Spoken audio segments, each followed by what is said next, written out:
The Mantle, written by Frank Edward Kelly. Fade in. Exterior. Seaward Highway, Alaska, dusk. The perpetual Alaskan dusk. A blanket of fresh snow covers the still, empty highway. Visibility near zero, and eerie quiet. A deer pokes its head out from behind a tree trunk and slowly crosses the highway, disappearing into the white forest on the other side. Exterior. Cobmill Motor Inn, dusk. A buzzing red neon motel sign glows in the falling snow. Cobb Mill Motor Inn. The C and the last L are blurred out. Several 18-wheelers and a few unhitched cabs sit in the parking lot, slowly being covered in snow. A black Land Rover is parked in front of room 11.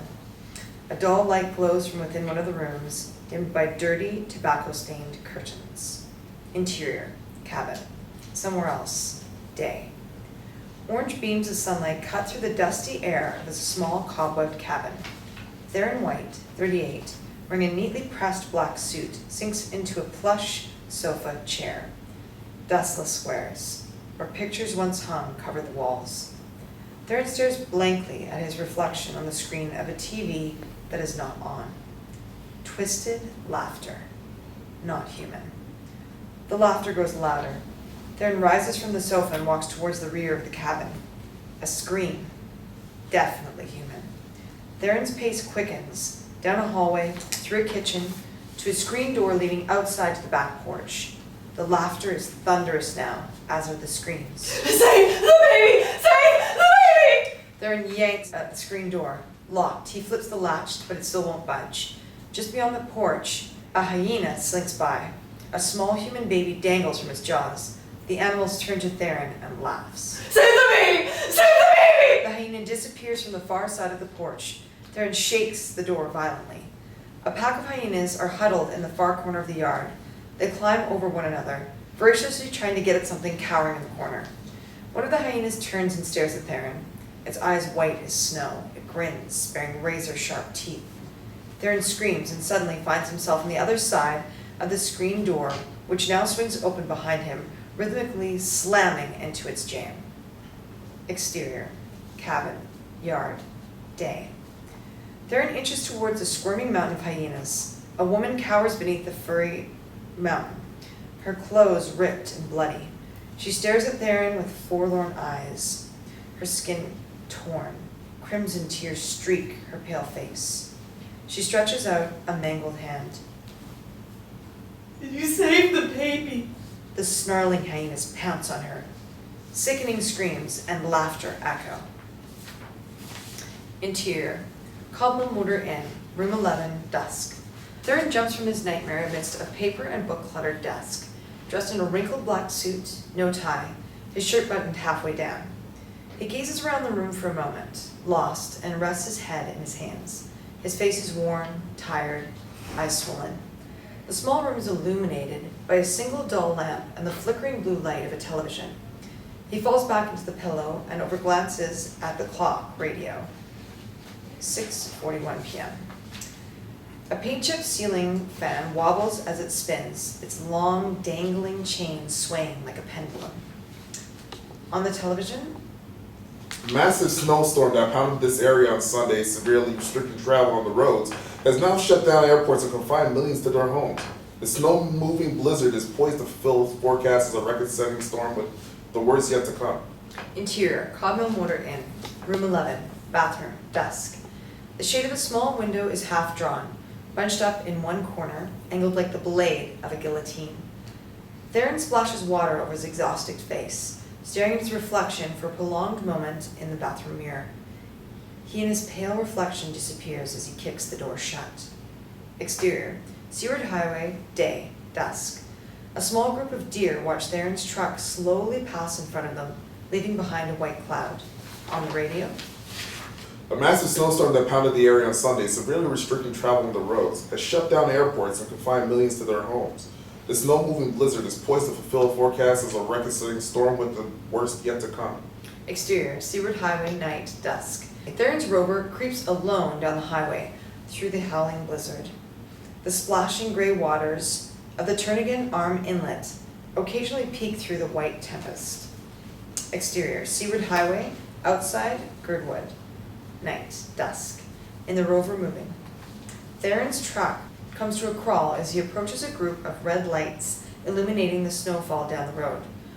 Road flares cover the highway. A state trooper waves an orange flashlight cone and jogs up to the rover.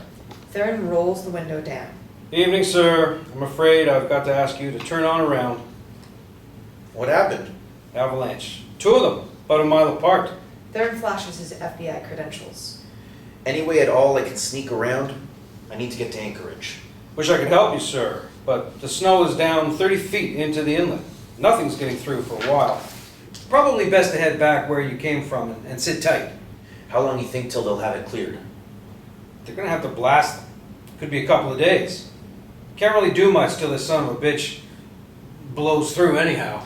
The trooper jogs back towards the flares. Theron looks at his GPS navigation screen on the dashboard. Communication error. Exterior, Seaward Highway, night, dusk. The storm intensified.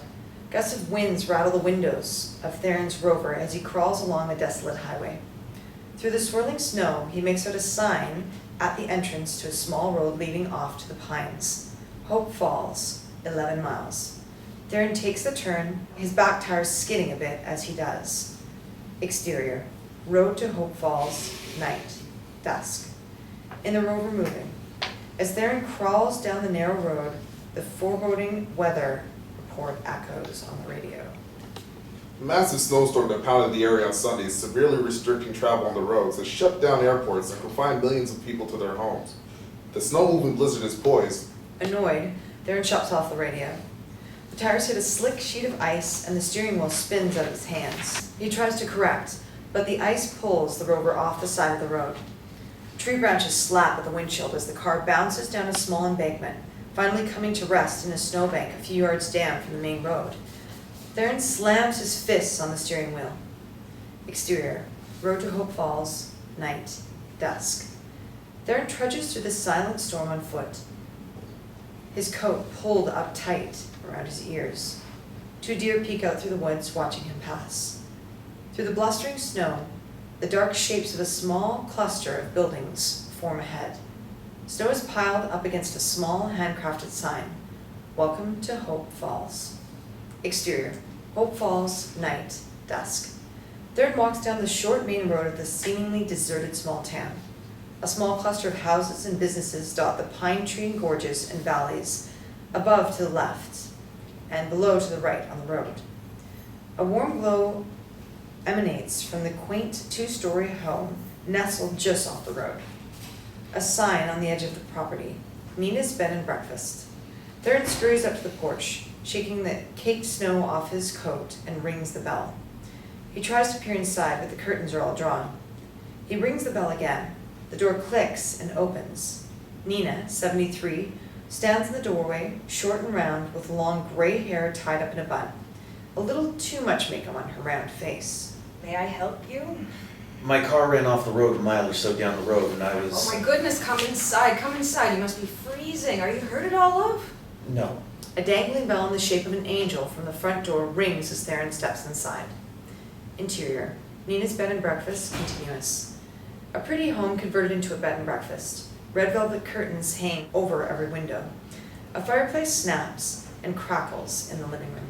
Go ahead and kick them wet shoes off and sit yourself down by that fire. They'll warm you up real quick. Nina tosses a fresh log of wood on the fire. It spits sparks at her. I'll fix you some tea. Do you have a phone I could use? My cell has no service. I'm afraid the phones are down. In this old town, all it takes is a little old breeze. Are you Nina? I am. My mama and my grandmama, too. Rest their souls. Nina makes the sign of the cross. Would you have a room I could use till the road opens up? I most certainly do. Nina disappears into the kitchen.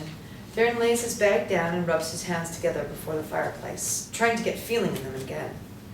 4 small angel sculptures rest atop the mantle beside a clay urn. In the corner of the room, he notices a small round table with chair on either side. A tarot card deck rests on it. Would you like a reading? Nina hands him a cup of tea. No. Thank you. Nina laughs, lightly slapping Theron on the arm. Lord, you're more serious than a peak free. Well, if you change your mind, you just let me know and we'll see what them cards have in store for you. Free of charge to all guests. Interior. Nina's bed and breakfast, staircase, continuous. Nina leads Theron up a creaky woodcase. The wind howls outside as the storm intensifies. And where were you headed? Anchorage, until Mother Nature threw a wrench in my plans. She can be a shrew, that one. Where were you coming from? Some place sad? Excuse me? I don't mean to be rude, love, but you've got a melancholia about you. You must be careful not to let the sadness get inside of you. Keep it out there, in the cold, where it belongs. Theron gives Nina a cordial smile and nod. Interior, Nina's bed and breakfast, bedroom, continuous. A canopy bed sits against the far wall. Antique furniture neatly placed about the small, comfy room. It's a bit on the small side, but it has the most comfortable bed in the house. Thought you could use that after the day you've had. That's very kind of you. A black cat with white spots sits nestled on a rocking chair. Nina lifts the cat off the chair. It meows inappreciatively.